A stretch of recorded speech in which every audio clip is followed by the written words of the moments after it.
Jermaine, can you make a video talking about your electric skateboard? What up, YouTube? It's your boy Jermaine back with another video. This video, I'm going to talk about my electric skateboard here. Because I have been reading in the comments lots of things about the skateboard. Like, how does this thing work? How fast is it? How much does it cost? Where do you get one from? How long can you ride it for? Like, does this happen? Does that happen? So I thought I would sit down and make a video. Now, I've made videos like this in the past, but it's been a long time since I've made a video just talking about the electric skateboard or the boosted board. That's the name of it. It's a boosted board here. It's a V2. And I thought I would just sit down and make a video talking about it. Because right now, I'm just charging up. And as soon as I get fully charged, I'm going to go out and skate. And that's pretty much what I got going on now. So let's sit down and let's talk about this really fast. So this here is an electric skateboard. This here is a boosted board. Now, there are a lot of electric skateboards out there on the market, but this is my favorite one. This is the one I choose to go with. And this is the one that I really, really like a lot. Now, it doesn't have the best range. I can go about 5.5 miles on this. I will have kilometers in on the video somewhere down below. But I can travel about 5.5 miles on this extended range battery. There is a larger battery, an extended range battery, which with how I ride, I could get about 10 miles, maybe 10 and a half miles range on the extended range battery. The extended range battery is a little bit bigger, and it's really nice to have. I have two extended range batteries, but for some reason both of them are like not working. Like, if you let them drop all the way down to like 1% or 2%, there's like a chance that it could stop working. And that happened to two of my batteries, and I've also heard this happening to other people, but this only happens with extended range. But I don't know, this doesn't happen with everyone, because I've definitely ran mine down to 1% like many times, and then once I did it, it just didn't work anymore. But I've never had that problem with the extended range battery.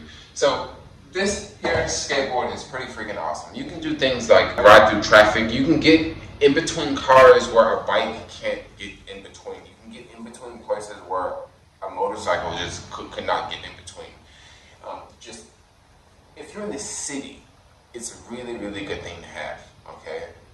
Once you get outside of the city, it's a whole different ball game. It goes from a point A to point B vehicle, because I use it to get from work to home, or from home to here, or from here to there.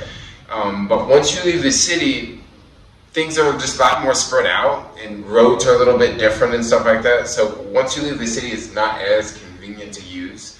Which you can use it like outside of the city, but it just is not as convenient to use once you leave the city.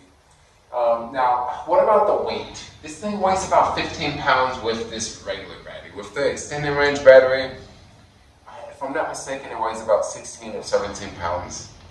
I could be off a little bit, but it should be right around there. What about the wheels? These are just typical skateboard wheels. I actually need to replace these wheels. I haven't replaced these wheels. As of the making of this video, this board has about 3,100 miles on it. So over 3,100 miles. I'll definitely put kilometers on the screen somewhere. But this skateboard here, the boosted board, this thing lasts, okay? Like, this thing has 3,000 miles on it, like 3,000 miles. And what have I replaced on the boosted board since 3,000 miles? Believe it or not, I don't think I've replaced the bearings or the wheels. The bearings definitely need to be replaced. The wheels, they could be replaced, but they could also take another 1,000 miles.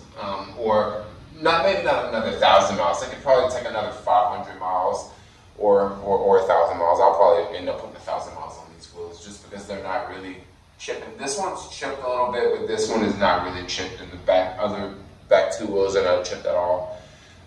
So how long does it take for this to charge? The standard range battery takes about 1 hour to charge. The extended range battery takes about 1 hour 45 minutes to 1 hour and 55 minutes. It really just depends on the battery and stuff like that, like the temperature and things like that. I've kind of noticed. Now, to swap this battery, it's pretty simple to swap the battery. Usually whenever I go out and ride and do deliveries and stuff like that, I will travel with 2 extra batteries in my backpack. And the batteries are not that big. The batteries are like this. So like this is an extra battery here. And to install a battery is pretty simple. I'm not going to do an installation. I'm not going to do a battery installation in this video. But you basically undo these 4 screws or undo these 6 screws. Me, since I take the battery on and off so often, I just leave 2 of the screws out on each side, so I only have to do 4 screws. So I'll pull out these 4 screws, take this plate off, put the plate on here, and then just pop it on. Here, you just have to line up this cord with the board, and you just don't want to mess up these little teeth in between the cord, and you're kind of good to go. How heavy is this battery? I don't know how heavy this battery is. If I'm not mistaken, it's about 4 to 5 pounds. But yeah, the battery is pretty light. The charger here, I would show you guys the entire charger, but just this cord is maybe 5 feet long, and this is the charger. This charger, I don't know how heavy this charger is officially, but it feels like it weighs like 2 pounds. Like this charger feels like it weighs like more than my iPhone. So this is the charger, and it's not charging because I'm just moving it around and pulling it out. Okay, so what about the maintenance on this? So we've talked about the wheels and how I've put about more than 3,000 miles on this board, and I haven't changed the wheels, and I also haven't changed the bearings. Now I have changed both motors here. I'm going to flip this upside down here. This is the bottom part. Now this here is the butt of the boost here. And the maintenance on this thing. So you have these 2 skid plates. This is a skid plate here, and this is another skid plate. These here are plastic. These are plastic pieces to protect this metal piece. This metal piece is part of the truck that holds the wheels. And then this metal, basically these skid plates are protecting the bolts that hold the motor in place. So you kind of need the skid plates there. And also the skid plates kind of keep rocks and stuff from flying in. This skid plate here, and then this cover here. But these skid plates, you just kill these things like crazy, like crazy. I probably replace these every 400 miles. Now you can take these and flip them. So this side is kind of banged up a little bit because I've been riding, but you can take these and flip them. So on this other side, I can definitely use this other side. Belts are something that you definitely have to replace. Now, it really depends on how much you ride. So before I got the extended range battery, about every 400 miles, I would replace the belts here. And after I got the extended range battery, I noticed that I was riding longer, like I was riding longer distances. And since you're riding longer distances, you're not stopping and going so much. And when you stop and go, that's more wear and tear on the belts. If you get on the board and you ride 10 miles straight and you're not stopping and going, that's not really doing a lot of work to the belts. But if you're riding in San Francisco and you're stopping and going constantly, and you're going up and down hills and you're running over random stuff in the street, oh yeah, that's going to put a lot of pressure on the belts. So, you definitely have to replace the belts more, but I noticed with the extended range battery, I didn't have to replace the belts as much just because of just riding longer and I'm not stopping as much. And yeah, it's just something I just wanted to throw out there. So the belts are pretty easy to take off. You just have to pop out these 2 screws, take the wheel off, and then from there you can replace the belts. You may have to undo the motors just a little bit to line up the belt with the motor and then the wheel. But it's pretty simple. You can switch out a belt in less than 5 minutes. Me, I could probably switch out a belt. Well, I could probably do it in about 5 minutes. Maybe I can switch out a battery in about 1.5 minutes. I'm really fast with switching the batteries here on the booster because I've switched the batteries so many times. I don't switch belts as much as I switch batteries, but every now and then you have to tighten the belts and you have to tension the belts and stuff like that. So that's something else I want to let you guys know about here.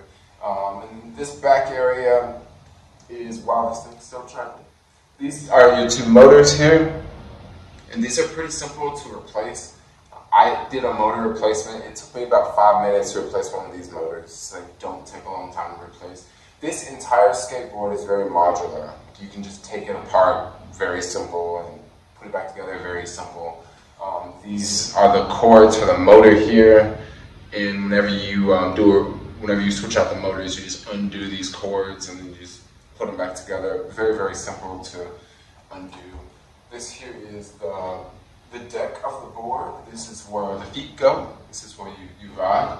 And you know, I usually have a foot planet here. I usually have a foot planet somewhere down here. I'm not usually at the front too much, but I'm usually sort of right after the boosted logo. So I'm like a little bit like here. And the deck. Now this thing gets really, really dirty. I don't really care about the deck getting as dirty as much because I ride it quite a bit. Like I ride maybe anywhere from 25 to 40 miles a day on the boosted. So I don't really care about what it looks like. And then probably after 4,000 miles, I probably won't ride this one as much, or I may turn this one into a rain board, because just last week I ordered another boosted, like a used boosted, like offline and stuff.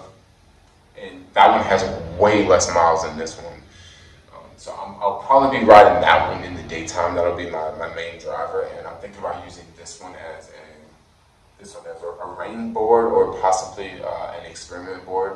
I actually may just use this one as an experiment board, where I could just take this board and like do things like add extra batteries and stuff to it. That's something I kind of want to experiment with in the future, because I mean, this one has a bunch of miles on it. There's no more warranty left, so it's totally fine to do whatever you want to it, you know. So that's kind of how I see it. Now, what about the cost of these boards? So that's probably the main thing that you guys want to know. Like, how much did this freaking thing cost? Like, I made you guys watch, you know, more than what 11 and a half minutes, 12 minutes of this video to tell you what the cost is. So this particular boost that I have here is the cheaper version. I have 3 of these actually. Well, sorta, I have 2.5. The third one's basically broken down in pieces. If anyone out there needs a deck, I can totally sell you a boosted deck. So this boosted here is a boosted V2. This is not the V2 Dual Plus. This is just the V2 Dual. And this one has 1,500 watts. It's about $300 cheaper. I don't think they sell this one anymore because now they're on the version 3. I haven't upgraded to the version 3 yet just because there's so many deals out there for version 2, so why should I go ahead and pay top dollar for a version 3 model? And then there's also the whole thought of, yeah, I'm gonna buy a brand new skateboard, and after 3 or 4 days, like, it's just gonna be dirty and used up.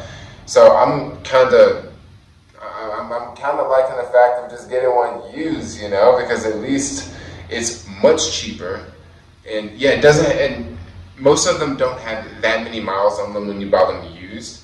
And someone like me, like, I'm just basically gonna just trash it. Like, I'm gonna put 200 miles on this thing a week, you know. So I don't care about buying a brand new one and, you know, paying top dollar like that. That's just not really my thing. Like, I mainly use these things for delivering and getting around the city, and, you know, avoid paying for Ubers and avoid buses and avoid trains and stuff like that.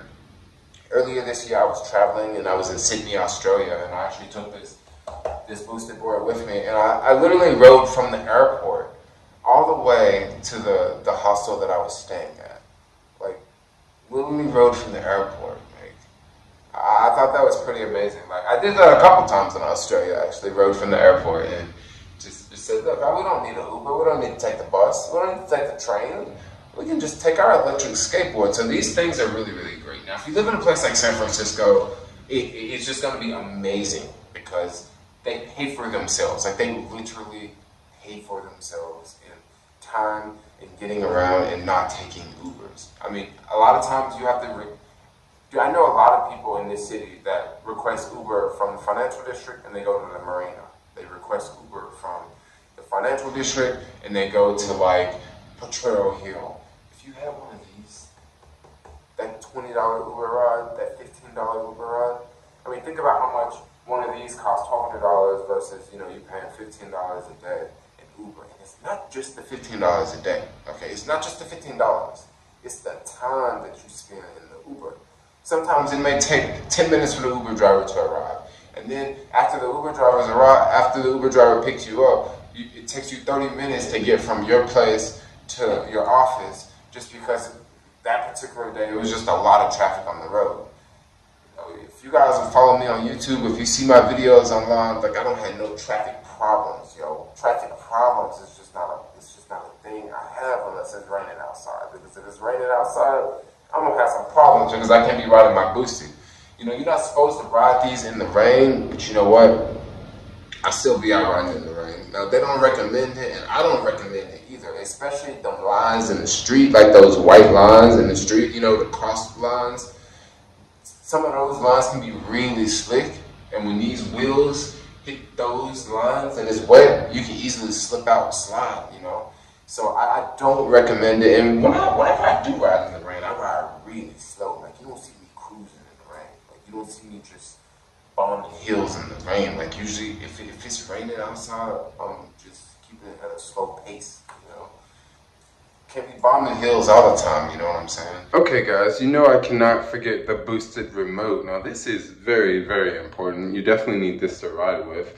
It uses one of those really, really old school Motorola Razr chargers. It's like the only thing that I use an old school charger like this for. This boosted remote is pretty cool. You can get about 7 to 8 rides per charge, but that really varies on how long the ride is. Is it a 15-minute ride or is it a 45-minute ride? I guess it definitely varies.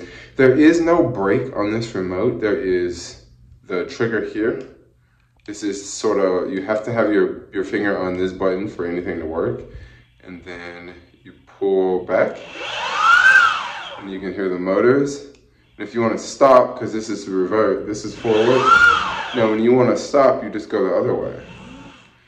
And that's the reverse, and that's how you accelerate and decelerate. So there is no brake, but there is the brake, because when you want to slow down, you're going to reverse. So that way when you're at a red light, and if you stop and you need to go back a little bit, you can easily just go back. And you can pull back. Now, there's also a way you can change the settings, because the boosted also has settings that you can ride on. There's modes 1 through 5. Some boards have modes 1, 2, 3. And the boosted stuff has mode 5. Mode 5, you can go 24 miles an hour. So you can definitely cruise, you know. Pretty nice. I'm a huge fan of this remote. I put a couple stickers on it so I won't mix it up with my other boosted remotes, because I have more than one of these. Yeah, boosted remote. You need this. Very important. Don't get it wet. Don't lose it. Especially if you are on a ride, then you're kind of screwed. Yeah, you don't want to be screwed. But anyway, I thought that I would just sit down and do a video talking about this boosted board. Like, it's amazing. It's great. If you guys want to buy one of these, there'll probably be an Amazon link in the description. If you guys don't want to buy one of these, if you want to buy another electric skateboard, if you want to buy any other electric skateboard, one thing I recommend you guys do is to wear a helmet. That's just my thing I recommend to do, is to wear a helmet. You just never know. And I'm not telling y'all to go out and get knee pads and get elbow pads and get, you know, wrist guards and, you know, a neck brace and, you know, a waist harness. There's a guy that rides in the group here in the city. He rides with a waist harness on, yo. And I'm like, homeboy has got a straight up waist harness. Like, he ready for the North Face. That's all I got to say. But anyway, I'm out. I'm tired of holding this skateboard. It's almost done charging right now. Where we at? I've been talking for like 15 minutes or something. We got 4 bars, and as soon as this thing gets to 5 bars, as soon as it hit 99%, I'm out. Like, I don't need to wait for it to hit 20%. Like, 20% for what? Like, I don't need to wait for it to hit 100%. Did I just say I don't need to wait for it to hit 20%? What was I thinking? What in my life right now is 20%? Something in my life is at 20%. I'm trying to figure it out. But anyway, yo, if you like this video, hit that subscribe button. If you want to see more videos like this from me, some random dude on YouTube that sits down Indian style on the floor and like a YouTube video talking about an electric skateboard, I want you to hit that subscribe button right now. Hit that subscribe button and give your homeboy Jermaine a thumbs up. And anyway, like, comment, subscribe. Peace out. I'm out. Ooh.